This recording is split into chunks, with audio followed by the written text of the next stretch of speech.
Thanks for downloading the 20th in our series of episodes of the C-Suite podcast that we're recording in partnership with the European PR Agency Tyto and their own Without Borders podcast, where we are interviewing leaders of unicorn companies to find out about the key issues, pain points, and challenges that startups face and how they can address them with a strategic approach to marketing and communications. My name is Russell Goldsmith, and my co-host for this series of interviews is Tyto's founder, Brendon Craigie.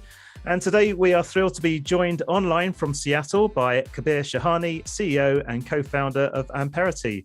Founded in 2016, Amperity provides a customer data platform to its clients. The company raised $100 million Series D round in July 2021, and that brought its total fundraising to $187 million, reaching a $1 billion valuation. Welcome to the show, Kabir. Should we start by you giving us a quick introduction to the business? Thanks, Russell. Thanks, Brendon. Great to be here with both of you.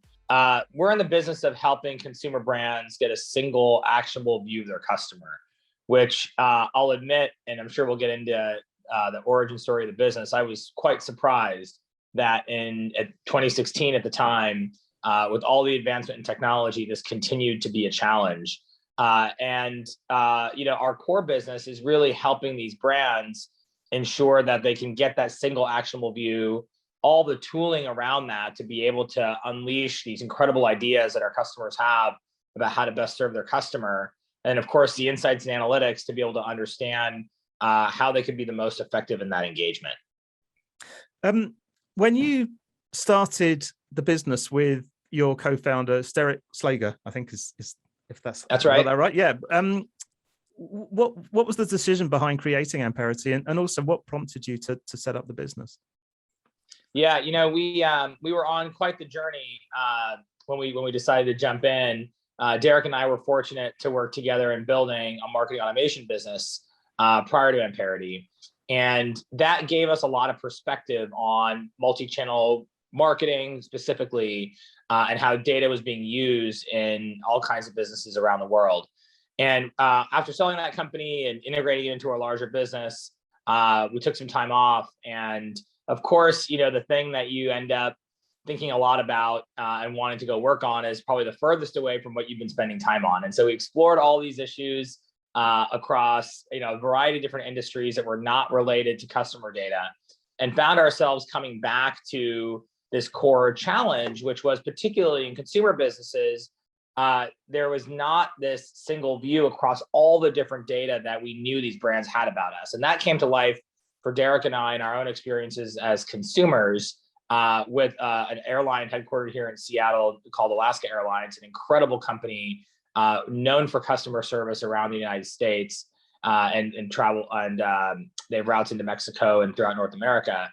And for a company that was so well regarded for customer service and being a customer obsessed, we were pretty surprised by some of the communications that we were seeing, both from a marketing perspective and from a customer service perspective from the airline. Given how much data we knew they had about us as mileage plan members, as frequent travelers, I'll give you one example. We got an email, this was at the end of 2015, and it said, the one thing you should do this holiday season, in the subject line. And, you think, this is my favorite airline. I travel every week. I got to see what they need from me. And you open it and it says, download our mobile app.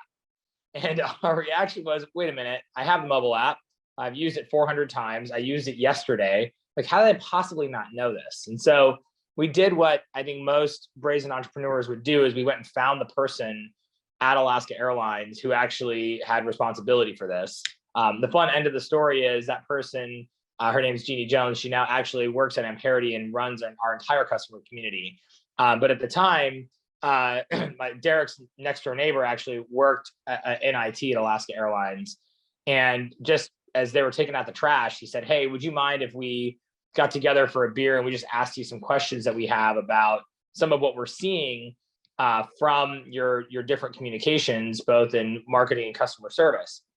And that led us to meet Jeannie, and we sat down with her and we said, look, we know the spirit of the brand and we know the talent of the company and the people in this company, help us understand why. And we had 4 or 5 examples like this where we said, we know you have this data. And it was a really a magical experience, because not only were we able to see the real passion and the real creativity that Jeannie and her team had, we also were able to observe the frustration that really talented people have when they don't have the tools to unleash their best ideas. And so not only did she describe to us, the technical challenge of, we've got 7 different places where this data lives in these different silos, but also their ambition. She actually opened her laptop and showed us a spreadsheet that they called the wish list. And she said, here's 45 use cases. We keep adding to this list of the things that we would do if we had this 360-degree view of our customer. And so that really prompted our journey. And we said, my gosh, in addition to that, we of course did 20 or 30 customer interviews to try to understand, the real pain. And sort of between, the fact that there was real customer pain, we were incredibly fortunate that, the venture capital firm that backed us the last time was excited about backing us again. And, we had the capital lined up to go pursue something. Then of course, a number of folks that we had the opportunity to work with in the past, started calling and saying, hey, if you're thinking about doing something again, we'd love to take a look at it. And so a lot of it was, hey, we've got clear customer pain. We've got the capital to go execute it, and the team's ready to roll. So, let's take a crack at it. And, that gave us the opportunity to do something that I think is really special, which was really try to understand and focus on the real technical challenge that these companies have had for, frankly, 2 decades now in trying to achieve their ambition for customer experience. And so that led us down a path of commercializing academic research out of the University of Washington here in Seattle, spending 2 years trying to actually create this invention, which I'm happy to describe in detail, which we now have 6 patents on that we own. And then ultimately, about 3.5 years ago, when we took the product to market, build a business around it. Really exciting. Just kind of probably this might take us into that description about the product and what you've built. But it seems to me as if people have been talking about the idea of getting to the single customer view for a very long time. I remember working with some clients in the past connected with Tesco, one of our big retailers in the UK, yes, and dunnhumby, and you'll remember, yep, I'm sure you'll know all of those things. And so kind of like there was a similar challenge people were grappling with then. And I guess I'm just curious to know, what did you end up landing on in terms of your kind of vision for Amperity, which has kind of allowed you to address some of those problems, which have kind of been perennial problems for a really long time? The reality is that data is imperfect. And I think the challenge, whether it's, the dunnhumbys or whether it's the master data management products or business intelligence products, over the past 20 years, is we've been trying to get to this golden record. We've been trying to get to this perfect view. And to Derek's credit, he really championed this vision that the perfect view doesn't exist. And so let's embrace the inherent messiness in the data and the inherent uncertainty in the data. And once we embrace that, then we can start to surface connections in that data in a way that lets users apply their own perspective on where and how to use that data. And so what I mean by that is, instead of trying to merge all this data into one place, we've been able to invent techniques that allow us to find patterns across that. And so it's in many ways, I often describe it as the perfect use case for machine learning. So think about, in your case, Brendon Craigie. If you take any of the brands that you love, that whether it's the grocery store where you shop, the airline that you travel, your favorite clothing stores, you name it, they've got a lot of different indicators of data about you. They've got where you're transacting in store or digitally, what you're browsing on a website, how you're interacting with a mobile app, the things that you're engaging in terms of different digital communications. And each one of those data sources runs off a different key. And so email address might be the key in one data source, phone number might be the key in another, first name and last name and physical address might be the key in a third.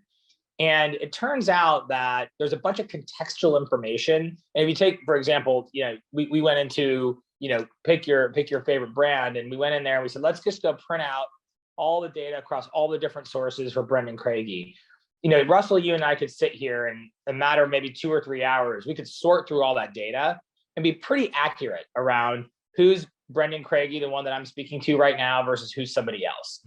And we can do that because we carry billions of pieces of context in our brain around where you live, the kinds of things that you like. We can sort of see your physical likeness and kind of make some guesses about the kinds of things you might be interested in from a fashion perspective or from a food perspective. And we've basically trained machines to do the same thing. And so we've trained machines to exert that same human consciousness and judgment around these different data sources. And turns out machines are way faster at sorting through that than you, Russell, and I would be. And so it's this really cool way to help machines have human intelligence, but leverage the speed at which they can complete tasks. And by doing that, what we've essentially done is invented a way to connect data where a common key doesn't exist. I often, describe this as, if you recall, for the listeners that are, a little bit older on the podcast today, like myself, where I was a power user of the internet, back when there were bulletin board services when I was a young kid, and then when I was in high school using, the web browser when it first came out. And if you recall, there were hundreds of search engines that were ways in which we used to figure out what web pages to browse.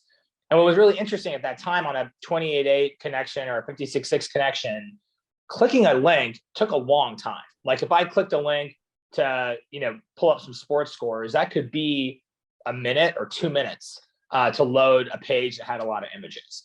And so I personally, like everybody, developed my own workflow for how I use the web. And so I kept a piece of notebook paper in front of my desk, and I went to 3 different search engines. I went to Lycos, Dogpile, and AltaVista. And inevitably, the search results on the first page for each one of those would be really different. And so I'd try to find the link that showed up at least on the first page of 2 of those 3. And that would give me enough of an indicator to say, hey, that's probably what I'm looking for. And it was pretty correct and pretty accurate. And then this Google thing showed up, and I added it as a 4th search engine. And after about a day, it was pretty clear that I didn't need the other 3, because every time I executed a query in Google, the search was right on the first page. And at the time, we all thought about it as this magic. We couldn't believe it. Like, how did they possibly do it? And it turns out what the founders of Google did was invented a really novel way to look at data across the web and to look at search engine results and how to surface those. We've just done the same thing for customer data. And so we've come up with a novel way to look at that. And over time, it's a series of techniques that we've patented. And over time, people will try to figure it out. So, that's our innovation push, is we have to constantly be disrupting ourselves and increasing our moat. But it's a really fun time right now where we can go light this up for customers and show them their customer data in a way that they've never seen before. Amazing. Just to say, I was there on Netscape 1 using AltaVista and Lycos. I do wonder what people using the web now that have never had to experience that, what they would think of it if they had Totally. to. Just out of interest, how long did those patents take to go through? It's been a rolling process. So I think, we probably got our first, maybe about 2.5 years ago, and we're up to 6 now, soon 7. And so, we've taken that strategy, very early on as we started to invent these techniques. We've really encouraged our team and, to build a culture of innovation, really getting everyone across our team excited about, putting their names on patents and owning that intellectual property and using that as a way to build more and more capability. And as here in the US, it can take years to go through the process of provisional to full patent, but I think we now have a machine moving on that. Kabir, I mentioned at the top of the show that you achieved unicorn status just a few months ago, actually. Have you seen that has changed the perception of the business in any way? Yeah, it has in a couple of ways. Number one, I think that milestone sort of gives you the credibility of staying power, right? And saying, hey, this isn't a startup that hasn't found product market fit yet. This isn't a startup that doesn't have customers, actively and aggressively using the product every day. And so just by reducing the risk, particularly for something as important as customer data, we always, it's not lost on us, the trust that our customers place with us. And so I think the size and scale of the business and, by extension, the valuation of the business is a good indicator for customers to be able to get security around doing business with us. It also, of course, helps attract talent.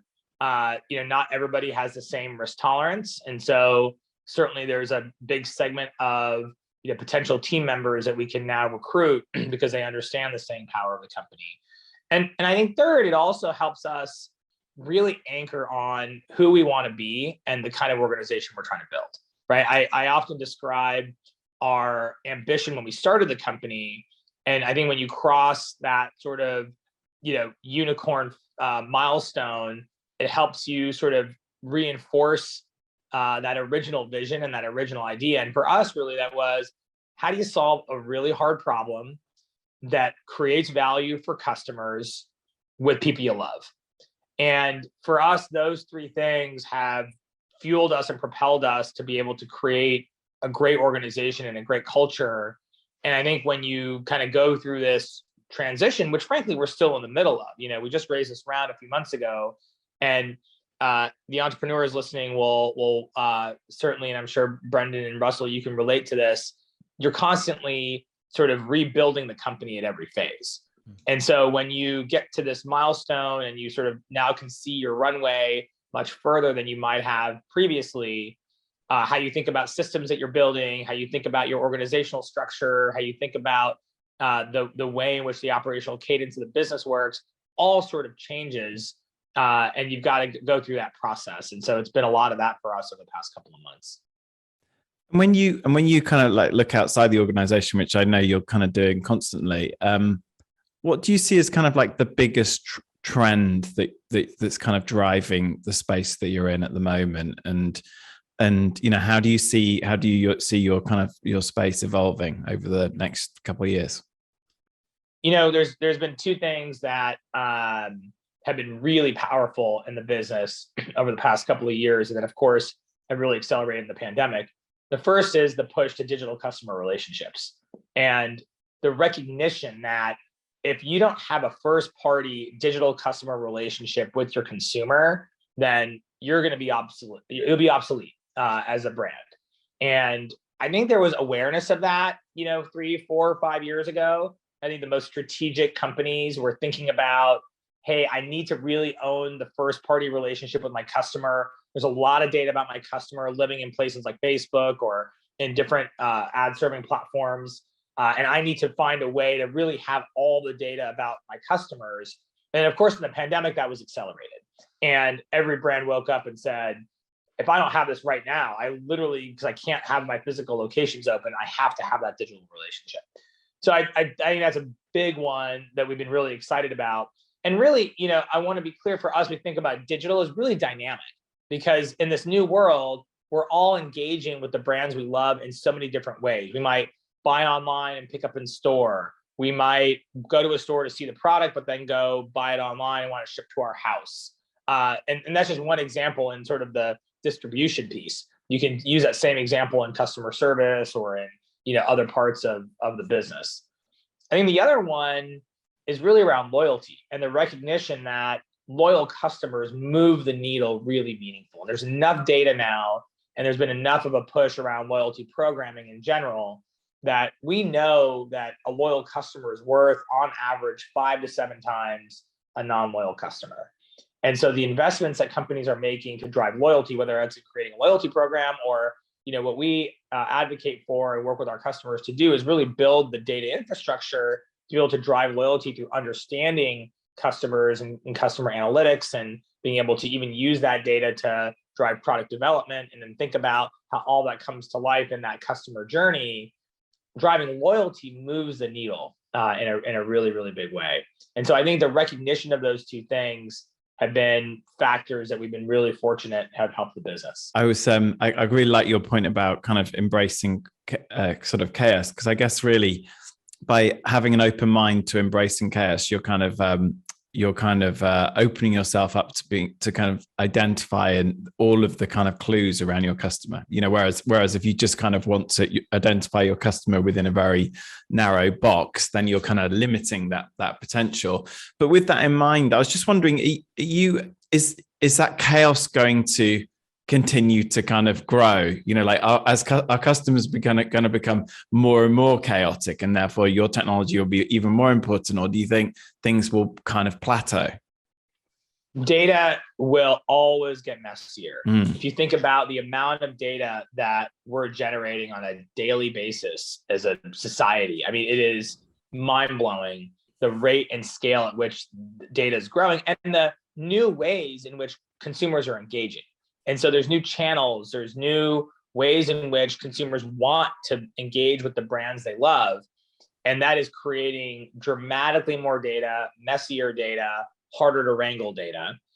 Two, what I found really interesting, and I didn't quite expect candidly when we started deploying this product for customers, we've now done it over 150 times, the messiest data is the data you have about your best customers. And so the number of times that we find brands are treating their best customers, their highest value customers, as if they're first-time customers, because they have so much data about them that they're unable to wrangle it and create it into that single view, it's been staggering. And so I absolutely think that we're going to see this as a continued tailwind, and the recognition that this is not core competency for any individual brand. Core competency is what you do with that data. It's the strategy that you deploy and how you apply analytics to that data. But getting it into a single actionable view should be a commodity. It should be something that you can just leverage to be able to then go build the real intellectual property in your brand and in your business, which is what we see our best customers doing. So one of our kind of key themes, Kabir, of this podcast is kind of talking a lot about culture and communications, and kind of interesting to get your perspective on, like, how have you sought to kind of raise awareness and differentiate Amperity from other companies in your space? Yeah, I'd say there's an external part and an internal part to this, and I'll touch on both. On the external part, I'd say we have an excellent marketing team, and that's been a journey, as it is, building any part of an organization, and to really hone in and invest. And I think we are big fans of investing in the brand, investing in marketing, making sure that the market understands what we stand for. And what we stand for is helping these companies create exceptional customer relationships and being a partner in that journey. And, we've been talking a lot about sort of where we are today as a company and where we're headed. And something I'm really proud of is we have best product. We have incredible intellectual property. We will put our product up against, any other solution that the customer might be thinking of. Two, we bring expertise, and we bring expertise in two areas. Number one, we're very candid about what our product does and does not do. And that's uncommon in enterprise software, as you know. There's this pressure to try to be everything to everyone. And we are incredibly clear and specific about where we're best in the world and where we're not. And through that, number two, we work as real partners with our customers to help them make good decisions that's going to help them have success. And sometimes that means saying, don't use our software yet. Go do these three other things first, and we'll talk in a year. And exercising the patience and discipline to do that has not only helped us create, great long-lasting relationships with customers, but it also helps us over time, as we then, of course, over time, get those customers, as part of our business. We work really closely with them to drive economic value out of these investments, both their investment with us and their investment with the adjacent capabilities that they have in their overall customer experience stack. And third is a really big investment in community and making sure that we can get thought leaders across different industries and different brands working together in this area. And so by building both an independent entity, we call the CDPA, the Customer Data Professionals Alliance, cdpa.org, you can find some more information about it. You don't have to be an Amperity customer to be part of the CDPA. And we're investing millions of dollars every year in research and programming to help people that have real passion around the space like we do exchange ideas and learn more about how to apply customer data in their businesses. And then, of course, our own amplifier community, where we can go even deeper and more specific in terms of how you're leveraging tools and technology to create these exceptional customer experiences and informing our own product roadmap. I love that, the Customer Data Alliance. It's brilliant. And then in thinking more kind of, I guess, really more around culture, I'm guessing that your team has probably expanded quite a lot, quite quickly, and that might have been challenging, particularly over the past 18 months with the pandemic. What's been your kind of approach to kind of sort of building the culture in that tricky environment? Yeah, for us, it's really doubling down on our core values. And if I'm being honest, we have more to do in terms of how we think about that programmatically. And I'll say where I think we've had a lot of success, our core values of play for each other, which is very real in our business. I love hearing this from new hires. I always say, I've never, the first few months, I will always hear comments from people that say, I've never worked somewhere where I'm so encouraged to be vulnerable and be candid about what I know and what I don't know. And when I have a problem or I say I don't know something, the number of people that run to come help me is just extraordinary. So that is a very big part of who we are. The idea of build for durability, because as I've talked about a little bit already today, we really are trying to build a long-term, sustainable, everlasting company. And 3, of make something better today, right? Our sort of nod to speed. Like, how do we actually make sure that we're getting better incrementally every single day? And building those values into everything from how we do performance reviews to how we provide awards and accolades every month in our monthly company meetings has been a really big part of emphasizing the culture. I think the next phase for us, is a lot about the systems that we're building, right? So what's the system for manager training? What's the system for helping managers have the tools to go and then apply these values in their teams? And as we're rapidly scaling up, that's becoming, the most important area for us to spend time, or for me to spend time, and ensuring that those values are really clear and evident in how we do our jobs every day. Just on that, actually, Kabir, because that kind of leads a little bit into the thought around internal communications, because you've said about how much you invest in external marketing, but how are you, as the leader of the business, communicating with individuals, with teams? Especially I'm assuming that you're quite widespread now as well. Yeah, that's been, as an entrepreneur and as a CEO, probably the most interesting part of my journey recently is recognizing that it moves away from any communication I will do to the system of communications that we establish as a team. Excuse me. And so what I mean by that is, if I take 18 months ago or so when the pandemic started, I used a blunt instrument for internal communication, which was almost every day, every other day, I recorded a video much like this. And it was 2 to 3 minutes. Here's what's on my mind. Here are some of the things we need to be thinking about. And it was a way to just keep connection. And then that moved to, that plus some version of, frequent town hall meetings. And then that moved from some version to some frequency of email communication. And while all of those things were creative, and I appreciated getting a lot of support from our team, and they felt like that was super helpful, none of those things were a system, right? They were all about my communication to every person in the company. And there's a chasm that we must cross, and we are crossing that as we speak, which is, it's less about me and my communication, and it's more about the system of communication that we build. And so really investing in building our internal communications function now, which, for companies bigger than ours sounds silly that we don't actually have that formalized. And we're now formalizing that. And those, I think, are the kinds of things that actually help, because there's so much happening in the business in any one day that I can't possibly know everything. My co-founder can't possibly know everything that's happening in the business. And so how we're investing in building those systems to report that in, and then have a communications function to communicate those things out with the lens of the culture that we have, is frankly the most important thing we can be doing right now. And how did you guys cope in terms of internal comms, through the pandemic, and also on that note, have you seen it impact on the business as a whole as well?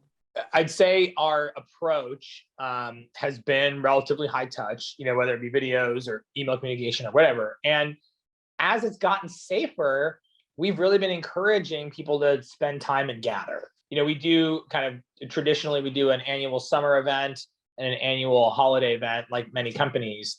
And we did our summer event this year, and we had 200 people outside. Some were masked, some were not, but we were outdoors. We were, required vaccination, of course. And it was so important. It was risky. And I'm thrilled that we had 0 cases, 0 issues come from that.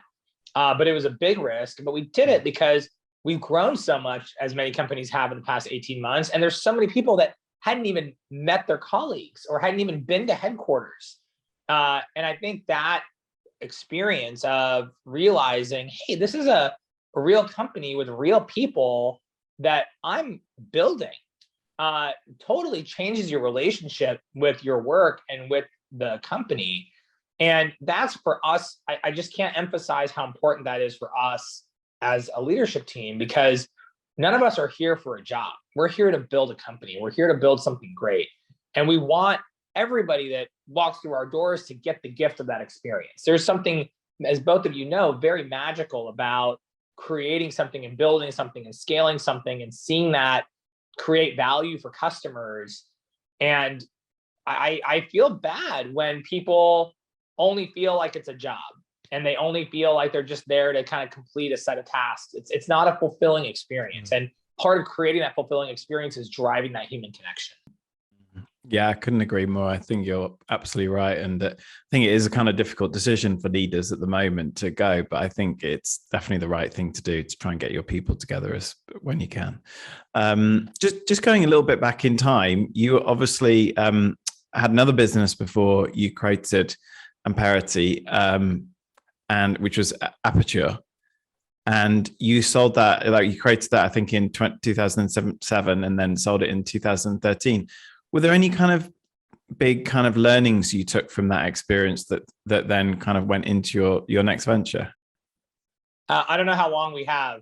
We might need, 4 or 5 hour podcast just to get started. But I'll try to summarize maybe a few of the key things. Number one is the boldness of ambition. I think in our last business, we bootstrapped that company for the first 3 years. And in retrospect, that was a huge mistake. Not to say that bootstrapping isn't, a viable path. And there's certainly plenty of examples of incredible companies. I think it was MailChimp that just sold to Intuit for some, gargantuan amount of money that raised very little capital along the way. And so it's certainly possible to do it.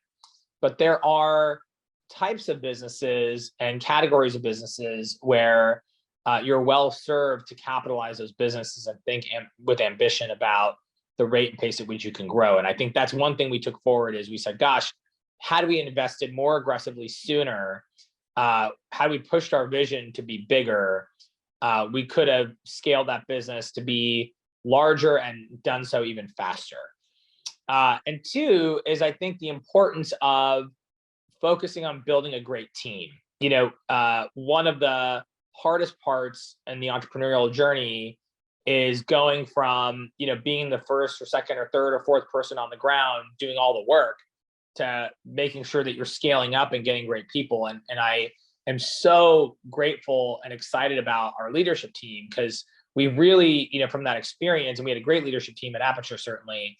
And at Amperity, we started with that lens day one. And we said, how do we just recruit exceptional leaders in every part of the business and then give them the autonomy to go run their business and create the systems for that to happen? And it's hard to do, particularly in the early stages, because you're always sort of as a founder going in and out of the detail.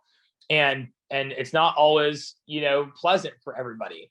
And so finding the right balance to where you press and where you don't, and how you recruit great leaders is a lot of what we've thought about from day one with Amperity, and I think has allowed us to get scale much faster. Just listening to your story from Aperture and now your current company as well. How how do you feel as your role as the external spokesperson, let's say, the representative of the business? Because sometimes, and we've discussed this on previous interviews that we've done on this series, you'll have a leader, someone will come up with a great idea for a startup, but they don't necessarily want to be the face of the business. How has that been for you in both those both those companies, and have you learned anything along that journey as well? Yeah, for me, I'd say I've learned to let go more faster, and I'm still on that journey. To be clear, as you know, as a founder, it's very difficult, but you can't achieve scale if you're not willing to let go. And I've always enjoyed the role of evangelizing the work. Whether it's been at either the two companies that I've been fortunate to be a founder, or where I've built a career before that. To me, I get energy from sharing ideas, hearing ideas, collaborating and iterating. And so being the external face of the company is something that's always come natural to me, because it's where I get my energy. The difference is trying to not juggle every ball or spin every plate to be able to do that. And so being able to build the systems now with an exceptional leadership team, a great president of the company, the structure that we have that's going to allow us to do that. I think knowing who you are as a founder is probably job number one, and then hiring around you. And to your point of talking to founders that maybe have a slightly different bias, where they want to focus on the vision and the idea, but don't necessarily want to be externally facing, I think that's totally okay. You just need somebody to be externally facing and let them do that job. The trap, and I've seen situations like this, in my past, is you don't want to be the one being externally facing, but you won't let somebody else go do it either. And that's a recipe for disaster. And have you, Kabir, always been a natural communicator, or did you kind of like have to make a plan, and formulate a plan on how you were going to get good at it? I have to, it's sort of cheesy, but I have to give my parents a ton of credit for that. I think as at a very young age, for the parents listening, and I should probably take this advice and do it with my own kids who are small, at 5 and 3. Very early on, my parents really encouraged me to, participate in, and I was never a great actor, but forcing me to do drama classes. I was never an orator and speech writer, but forcing me to do public speaking, and really putting me in a situation and I'm talking 5, 6, 7 years old and on, where you've got to go participate in things that kind of build the muscle of external communication. And then even learning, language. The National Public Radio in the United States is really, really well done. And I remember, 5th, 6th, 7th, 8th grade, young age, like that's what's on in the car. Like that's what's on the radio in the kitchen. Like you got to listen to people's language and how they speak and how they storytell. And I think that builds muscle. And so I'm not sure that that's natural for anybody. I do think that that's a learned behavior that can either start, when you're 4 or 5 years old, or, when you're 25 years old, or 45 years old. I don't think it matters, but I do think it's learned. And I guess kind of now you've reached this unicorn kind of stage, and you've obviously been through, this is your kind of second major enterprise. When you think about kind of other founders kind of trying to follow in your footsteps, what kind of things do you think that you really need to be brilliant at if you are to kind of build a business that gets to that unicorn stage? I'd say 3 things. I'd say number 1, making sure that you are incredibly self-aware of your strengths and your growth opportunities or your weaknesses. And, this goes for founders and it goes for executives. And I'm a big fan of this. You've got to be able to hire people smarter than you and better than you at a bunch of stuff. And the trap, I think we often fall into as founders is thinking we're great at everything. And I think the minute you realize it's not only are you not great at everything, it's actually impossible to be great at everything. And that recognition and self-awareness allows you the freedom to go build an exceptional team, because now you know where you want to go invest and how you want to build around you. I'd say number two is seeking feedback and mentorship aggressively. And so in the areas even where, I'm a big fan, my friend Russell Wilson, who plays for the Seahawks here in Seattle, always says, you don't have to be sick to get better. And I think it's one of the best ways to think about growth, and that you've got to be willing to, even in the areas where you're strong, continually improve. And the areas where you're not, be committed to getting as best as you can be. And one of the few ways to do that quickly is to seek out mentorship and guidance. And I've been so fortunate to have incredible mentors in my career and continue to have incredible mentors in my career. And I plan to have incredible mentors through the rest of my life. I think that that's a really important part of continued growth. And third is putting in the work. And that's the least popular part. And the part probably I feel like we talk about the least, which is it's not about the idea. It's not about, solving some Rubik's Cube. It's about grinding it out. And if you're willing to put in the work, you can go very, very far. And that work comes with a lot of sacrifice. And it's not popular, and it's very difficult to manage. But when done, you can achieve, your objectives and your dreams. Kabir, we've just got a few more questions for you, but the fact that you just mentioned the Seahawks, I've got to ask, who's signed the ball behind you? That's a Russell ball right there. You go. Yes. Very good. Very good. Listen, we just got a few more questions that I wanted to ask. These are we're going to shoot these ones quickly at you. In terms of, listening again to both of the companies that, your previous business and now, Amperity, what's the biggest mistake you've made in your entrepreneurial journey, and how did you fix it? If you did make one, you must have made one. Oh, I've made hundreds. Again, this would be a multi-hour podcast on mistakes. If I'm being really honest, the number one mistake has been not creating enough space for people to do their jobs as quickly as I need to. As founders, and I'll speak for myself, and I'm sure many of the founders listening feel the same way, every detail matters a ton to me in the company. And it's impossible to have an opinion and comment on all of them. And the faster that you can create the framework, and you can create the standard, and you can create the system, the faster the business will scale. And I think we started down the path. I think I was really shitty at this for a long time.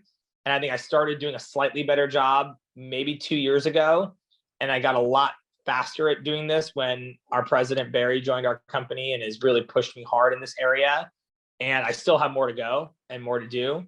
But the more that I'd say for me, the mistake has been, needing to have a point of view and needing to have an opinion about everything versus, picking the things that matter and setting the standard, and then giving people the freedom to go execute. I don't know if that links to the next one, because we were going to want to know about in terms of communication challenges as well. But I was thinking more, from the business point of view, what's been the biggest challenge that you faced there?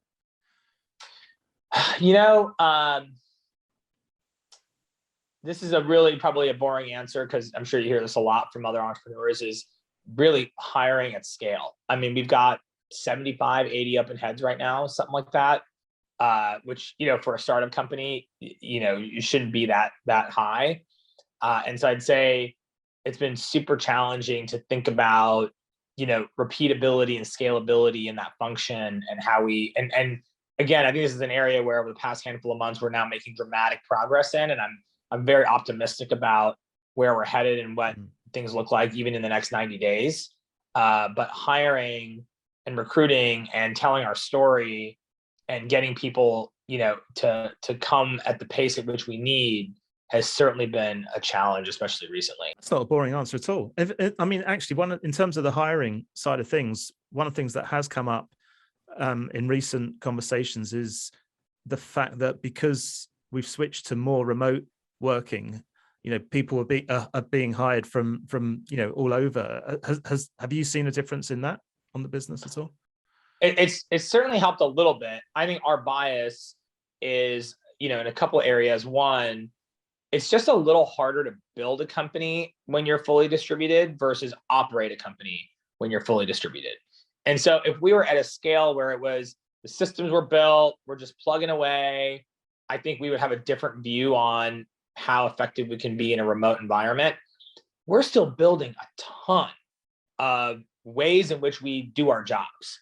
And that requires in-person collaboration. It requires building trust.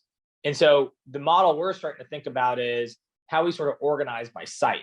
And so think about the employee experience. And, a lot of what's been talked about, a lot of what's being written about, as both of you know well, is, well, the hybrid thing's weird because you've got some people in the room and some people on video, and it sucks for the people on video, and people in the room have to worry about that and all that. And so we're starting to think about ways which we say, okay, how do we have a flexible work environment so people can work in their homes and work in the office in a way that's going to help them be the most productive? And so that's certainly the first principle. And then how do you organize the teams to where, now imagine a world where if you're based in Seattle, you're going to be able to see your colleagues and meet in the office when you need to and have that collaboration. But if you're a remote employee, whether you choose to live in Seattle or live in Chicago or wherever you want to be, you're mostly working with other people who are also remote. And so you're almost like part of it. So we're thinking about it almost like sites. Imagine you have a Seattle site. We have a big office in New York. So you have a New York site, and then you might have a remote site. And so that'll take us some time to sort of organize that way. But we think that could actually help us get the benefit of collaboration, but also the breadth of being able to hire wherever. And so if you happen to join the company and you're not in a location where we have a headquarters, you'll actually have a first-class experience as a remote employee. And thinking as we I think we come, this is a penultimate question. What's the next frontier for Amperity? For us, it's really building those systems of scale and ensuring that the systems we have, I'm sure at the next level they break again, but they take us for at least the next 2 or 3 years. There's a lot of value that we still have yet to create for customers with new products that we have in the pipeline, which has been, a really fun part of 2021 for us. Is we crossed that moment where now we're able to invest in products that the market won't see for another 2 years, similar to when we started the company in 2016. And so expect to see a lot of innovation from our company, a lot of new capability as we continue to grow in this market. Kabir, I know we've kept you possibly a little longer than we promised. We've got one final question for you, just very quickly, which we've asked all our previous guests. If you were to go back in time and speak to your old self, and bearing in mind a lot of the theme is on communications that we talk about here, so what guidance would you give yourself about communications, and what steps would you encourage yourself to take in order for you and your business to excel in comms? I would give myself very strong feedback around carving out dedicated time to focus on communications, and that communications is a job.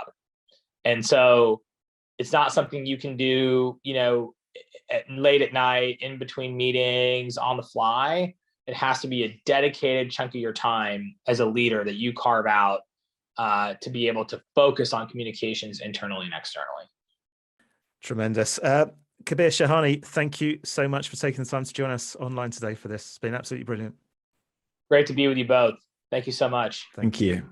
And that is 20 unicorns in the can. Who would believe that you would be able to round up 20 unicorns, Russell? I know it's been a hard slog, but we've it's great. It's been really good. But what did you think of what Kabir said?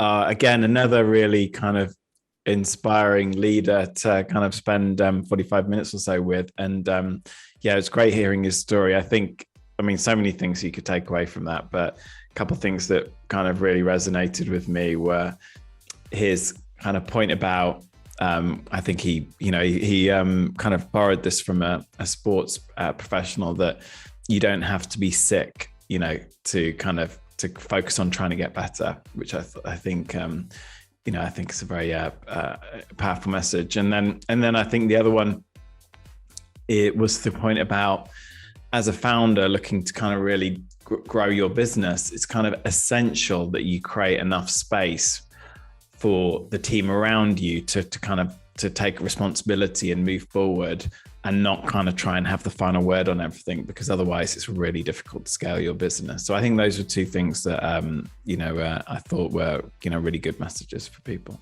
Yeah, good stuff.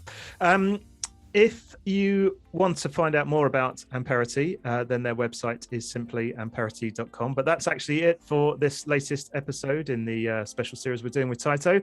We'd love to hear your comments on today's chat. You can share them on our Facebook, LinkedIn, Instagram, or Twitter feeds, or in the comments of the YouTube version of this podcast. Those are all linked from the top of the website at csuitepodcast.com, where you'll also find all our previous shows and supporting show notes, plus links to where you can follow us for automatic downloads of each episode by the likes of Spotify and Apple. And if you've liked what you've heard, please do give us a positive rating and review. We're, of course, available on all podcast apps. Just search for the C-Suite podcast and hit follow or subscribe. You can also subscribe to the Without Borders podcast from our partners at Tyto, and all the details for that are on their website. Just head to tytopr.com and click on the podcast link in the top nav bar. Plus, you can also download a copy of Growing Without Borders, the Unicorn CEO Guide to Communications and Culture from the Tyto website too. That's a great overview of the first 15 of our unicorn interviews, and hopefully we'll convince Brendon to do a second issue of that once we've got to maybe 30 of these interviews.